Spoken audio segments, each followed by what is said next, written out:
আমরা স্কুলে যে ইতিহাস বই পড়েছি, রোমের পতন, রেনেসান্স, নতুন পৃথিবী আবিষ্কার, এই গল্পগুলো তো আমাদের সবারই কমবেশি জানা, তাই না? কিন্তু যদি আমি বলি এই পুরো গল্পটা আসলে ইতিহাসের মাত্র অর্ধেক, তামিম আনসারির অসাধারণ বই ডেস্টিনি ডিসরাপ্টেড ঠিক এই প্রশ্নটাই আমাদের সামনে ছুড়ে দেয়। তো আজকের এই বিশ্লেষণে আমরা বিশ্ব ইতিহাসকে দেখব এক সম্পূর্ণ নতুন চোখে, আনসারির ভাষায় মধ্যবিশ্বের চোখ দিয়ে। চলুন ডুব দেওয়া যাক।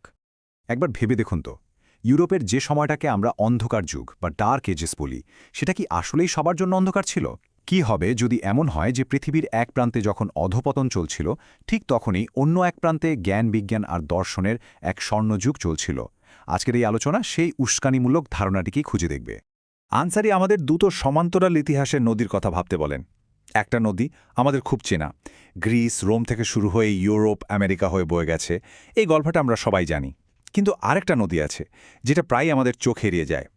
সেটার জন্ম হয়েছিল মেসোপটেমিয়া আর পারস্যে, এবং এটা নিজের একটা আলাদা জগৎ তৈরি করে নিয়েছিল, ইসলামী বিশ্ব। আর শতাব্দীর পর শতাব্দী ধরে এই দুটো নদী একে অপরের পাশ দিয়ে বয়ে গেছে, কিন্তু কেউ কাউকে তেমন একটা স্পর্শ করেনি। আর এই দ্বিতীয় ইতিহাসটার কেন্দ্রবিন্দু ছিল মধ্যবিশ্ব বা দ্য মিডল ওয়ার্ল্ড। ভাবুন, নীল নদ থেকে সিন্ধু নদ পর্যন্ত একটা বিশাল এলাকা।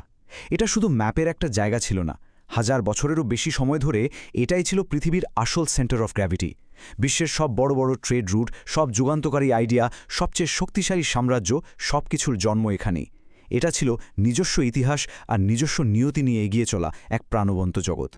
আর এই স্লাইডটা দেখুন, পুরো ব্যাপারটা এক নজরে পরিষ্কার হয়ে যাবে। পার্থক্যটা খেয়াল করুন।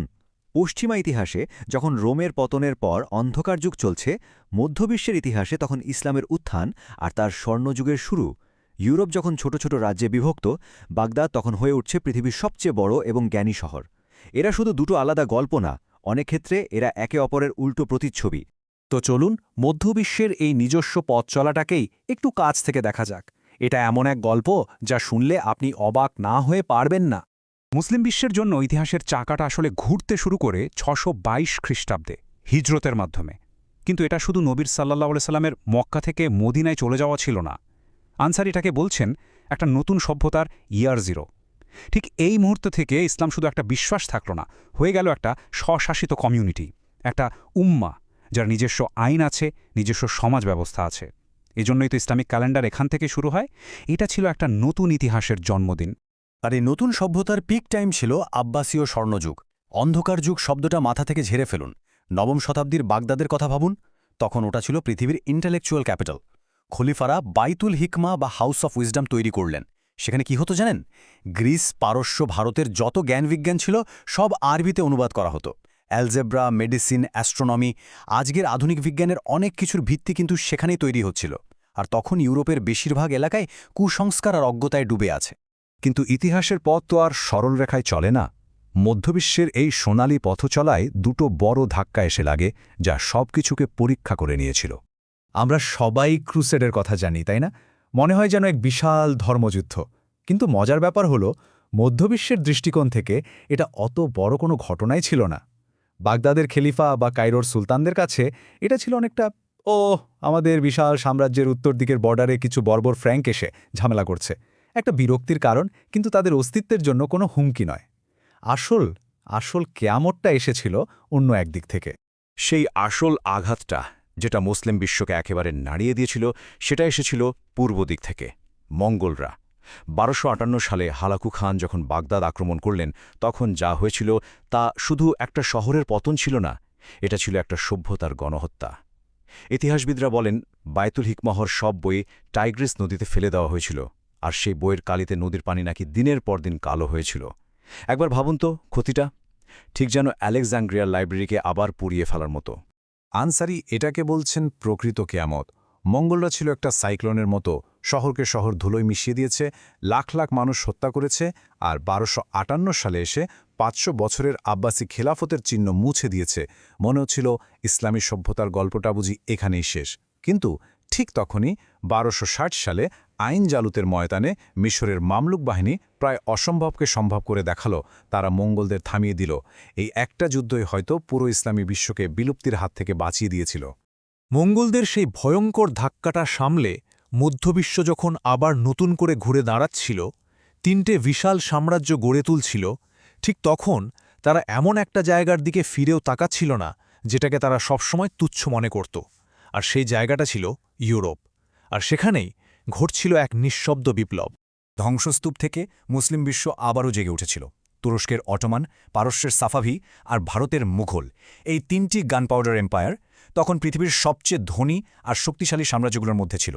কিন্তু সমস্যাটা হলো, তারা নিজেদের জৌলুস, নিজেদের ক্ষমতা আর নিজেদের ভেতরের রেশারেশি নিয়ে এতটাই ব্যস্ত ছিল যে তাদের পশ্চিম দিকে যে কি ঘটে যাচ্ছে সেদিকে কারো কোনো খেয়ালই ছিল না।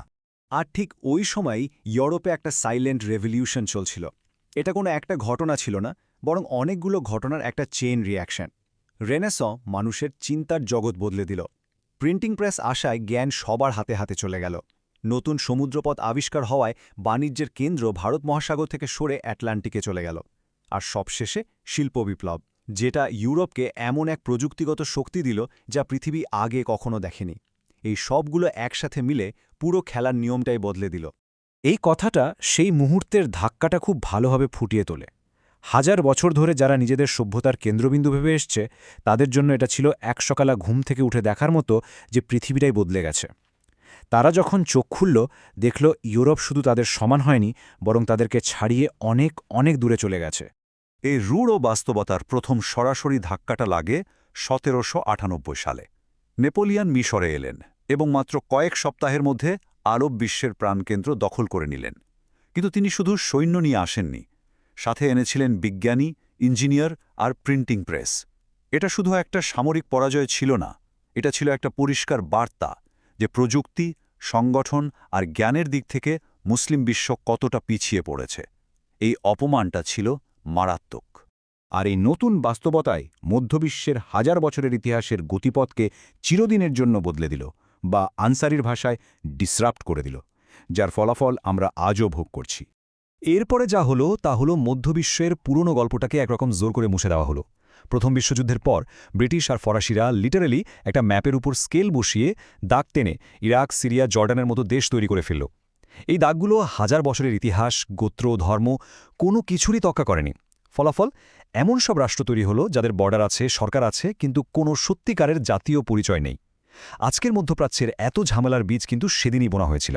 কিন্তু সবচেয়ে বড় মানসিক আঘাতটা সম্ভবত আসে ১৯২৪ সালে। খেলাফাত, যেটা ১৩০০ বছর ধরে মুসলিম উম্মার ঐক্যের প্রতীক ছিল, সেটাকে বিলুপ্ত করে দেওয়া হলো। খলিফার ক্ষমতা হয়তো কমে গিয়েছিল, কিন্তু প্রতীক হিসেবে এর গুরুত্ব ছিল অসীম। এটা চলে যাওয়ার পর মুসলিম বিশ্ব প্রথমবারের মতো নিজেদেরকে রাজনৈতিক আর আধ্যাত্মিকভাবে অভিভাবকহীন অনুভব করতে শুরু করল। তো এই পতনের মুখে মুসলিম বিশ্ব কি করবে তা নিয়ে মূলত ৩ ধরনের চিন্তার জন্ম হয়, আর এই ৩ ধারার বিতর্ক আজও চলছে। একদল হলো পিউরিটিস্ট, যারা বলল আমরা পথ হারিয়েছি, আমাদের ইসলামের একেবারে মূলে ফিরে যেতে হবে। দ্বিতীয় দল হলো মডার্নিস্ট, যারা বলল না, টিকে থাকতে হলে আমাদের পশ্চিমা বিজ্ঞান, প্রযুক্তি আর রাজনৈতিক কাঠামো গ্রহণ করতেই হবে। আর তৃতীয় দল হলো প্যান ইসলামিস্ট, যারা বলল পশ্চিমকে মোকাবেলা করতে হলে সমস্ত মুসলিম বিশ্বকে এক হতে হবে। এই ৩টা আইডিয়াই তখন থেকে একে অপরের সাথে লড়ছে।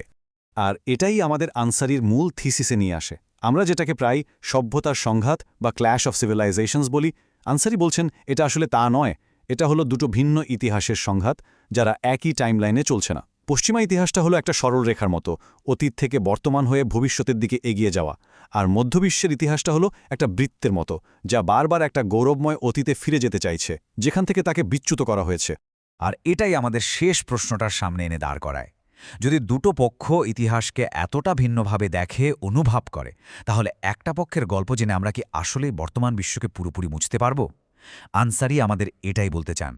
আমরা যে ইতিহাসটা জানি সেটা হয়তো সত্যিই গল্পের অর্ধেক মাত্র।